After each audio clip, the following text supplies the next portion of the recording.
السلام علیکم ناظرین، آپ دیکھ رہے ہیں کسان دوست یوٹیوب چینل، فیس بک اور ٹک ٹاک اکاؤنٹ۔ اور آج کی ویڈیو میں ہم بات کریں گے کپاس کے پتوں پر حملہ کرنے والی ایک خطرناک بیماری پتوں کے دبے یعنی لیف سپاٹ کے بارے میں۔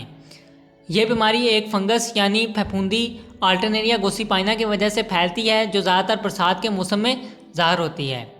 اس بیماری کی علامات اور پہچان کی بات کی جائے تو پتے پر چھوٹے چھوٹے گول دبے بنتے ہیں۔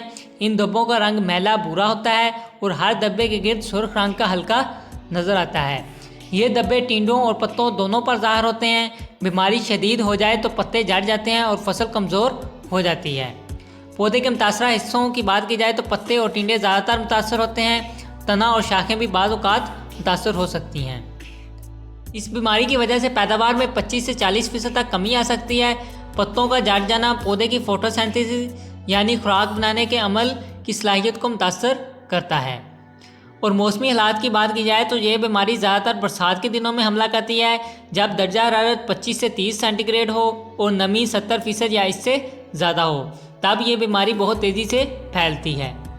اس بیماری کے پھیلاؤ کی بات کی جائے تو یہ بیماری پچھلی فصل کی باقیات میں زندہ رہتی ہے۔ بیماری زمین کے اندر ساکن فنگس بارش یا نمی سے دوبارہ فعال ہو جاتی ہے۔ اس بیماری کے لیے احتیاطی تدابیر اور مینجمنٹ کی بات کی جائے تو قوت مدافعت والی اقسام کاشت کریں، فصل کا ہیر پھیر یعنی کراپ روٹیشن لازمی کریں، فصل کی باقیات کو زمین میں ہل چلا کر دبا دیں تاکہ فنگس ختم ہو جائے، بروقت اور درست سپرے کریں۔ سپرے کا مؤثر طریقہ: اس بیماری کو تھائیوفینیٹ میتھائل دوا سے مینیج کیا جاتا ہے۔ خوراک 2 گرام فی لیٹر پانی کے حساب سے استعمال کریں۔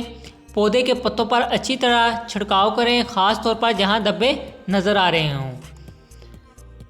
کسان بھائیوں، اگر آپ چاہتے ہیں کہ آپ کی فصل صحت مند اور بیماری سے محفوظ رہے تو ان ہدایات پر عمل کریں اور بر وقت سپرے کریں۔ اگر ویڈیو پسند آئی تو لائک کریں، شیئر کریں اور چینل کو سبسکرائب کرنا نہ بھولیں۔ ملتے ہیں اگلی معلوماتی ویڈیو میں، تب تک اللہ حافظ۔